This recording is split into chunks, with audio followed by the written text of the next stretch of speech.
सारे ऑर्गन्स पे अफेक्ट पड़ेगा। सबसे तकड़ा अफेक्ट उस ऑर्गन पे पड़ेगा जो पूरी बॉडी की 20% एनर्जी को यूज करता है, मतलब ब्रेन पे। सबसे सेंसिटिव ब्रेन होता है। यहां शुरू हुआ काम, फिर ब्लड में गया, फिर पूरी बॉडी में गया, और अब ब्रेन में जाएगा। अब होगा क्या, ब्रेन जो है, ब्रेन के न्यूरॉन्स जो है वो फेल होने शुरू हो जाएंगे। न्यूरॉन्स क्या होते हैं, ब्रेन जिन चीजों से मिलकर बना है उनको न्यूरॉन्स कहते हैं। अब मैं बोल रहा हूं ना, तो कैसे बोल पा रहा हूं मैं, मेरे ब्रेन में ऐसी सेल्स हैं, ऐसी जिनको कहते हैं न्यूरॉन्स, ऐसे हजारों सेल्स हैं।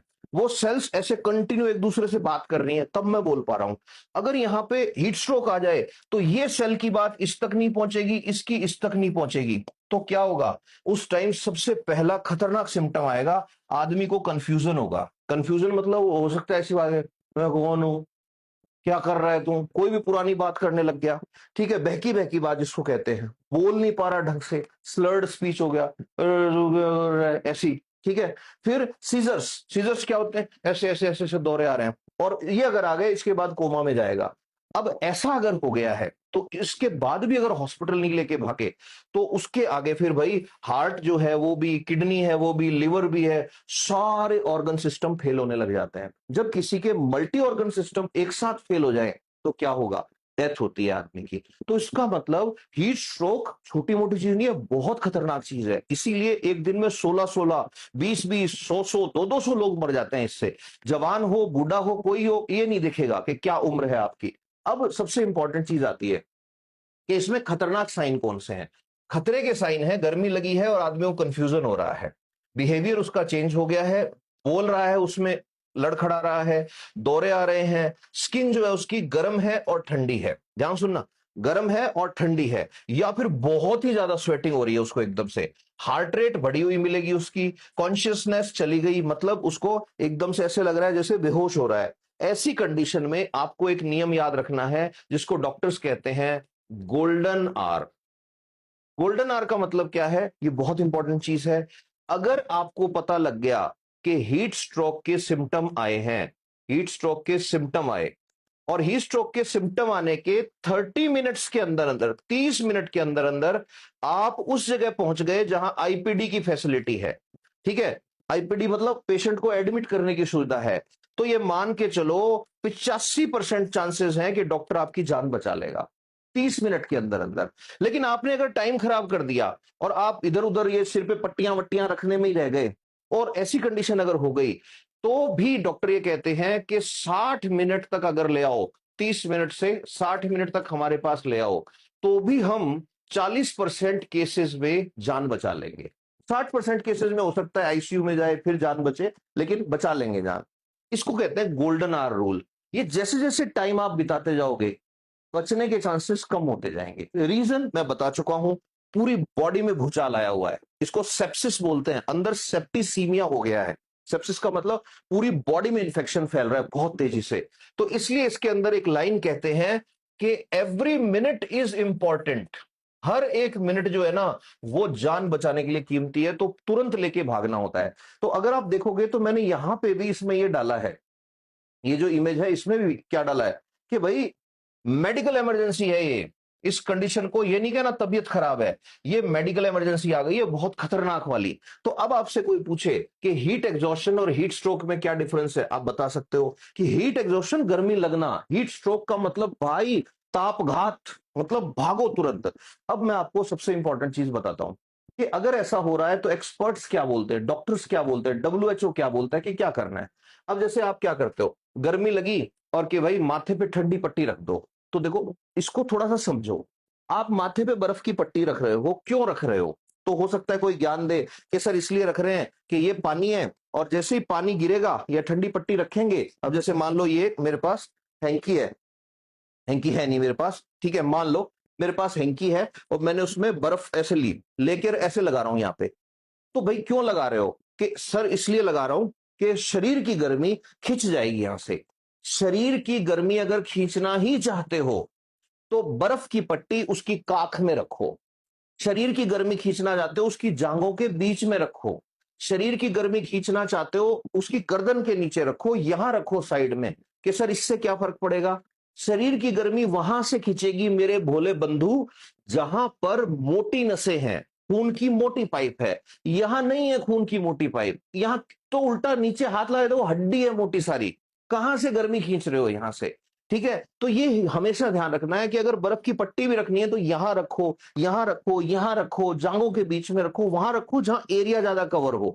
यहां तो एरिया भी इतना सा है और यहां से कोई हीट ऐसे खींचने वाली नहीं है, पहली चीज। दूसरी इंपॉर्टेंट चीज, हीट स्ट्रोक में मैंने देखा, आपने भी देखा कि हीट स्ट्रोक बाहर की हीट का खेल ही नहीं है।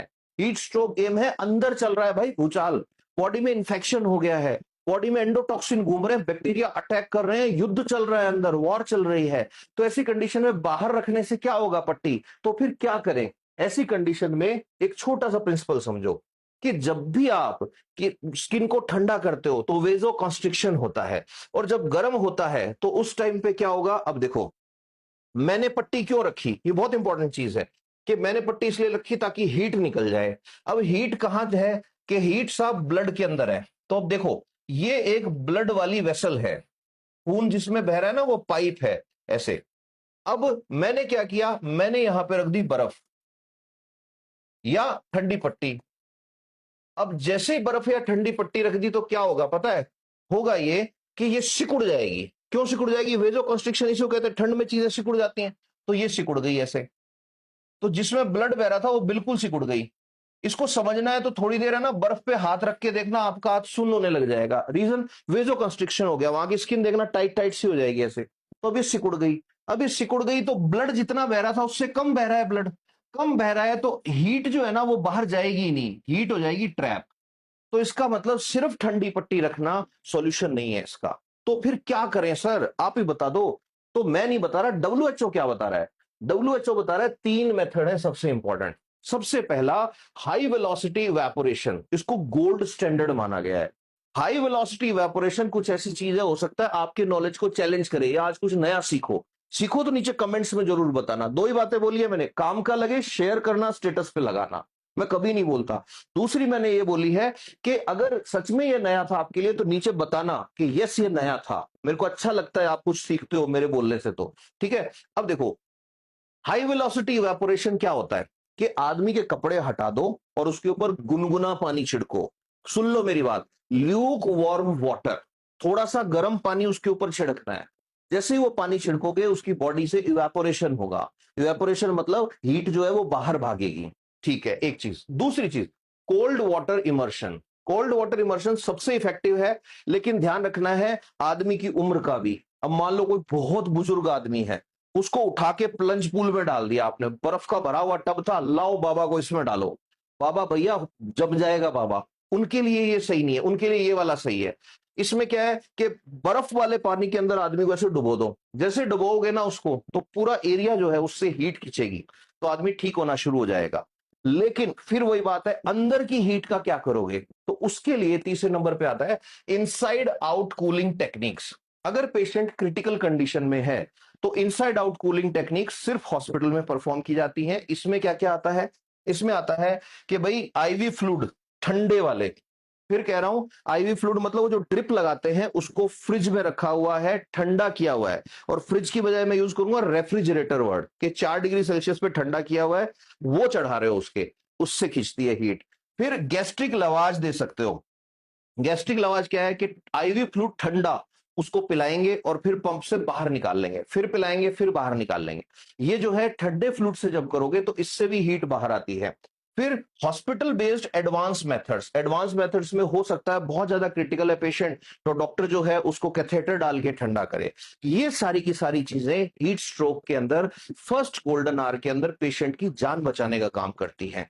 ऐसा नहीं है कि ये करते टाइम हॉस्पिटल नहीं भागना है, हॉस्पिटल भी भागना है, क्योंकि यहां पे अगर देखेंगे तो मैंने यही लिखा है कि ये इमरजेंसी है भाई, तुरंत से एम्बुलेंस बुलाओ। अगर एम्बुलेंस नहीं बुला पा रहे हो तुरंत लेके भागो, और जब भाग रहे हो उस दौरान आप ये वाले ट्रीटमेंट्स कर सकते हो जिनकी मैंने बात करी है। यहां देखो लिखा ही है, सबसे पहला स्टेप है कॉल इमरजेंसी। ये बहुत खतरनाक साइन हो सकता है, जान जा सकती है किसी की।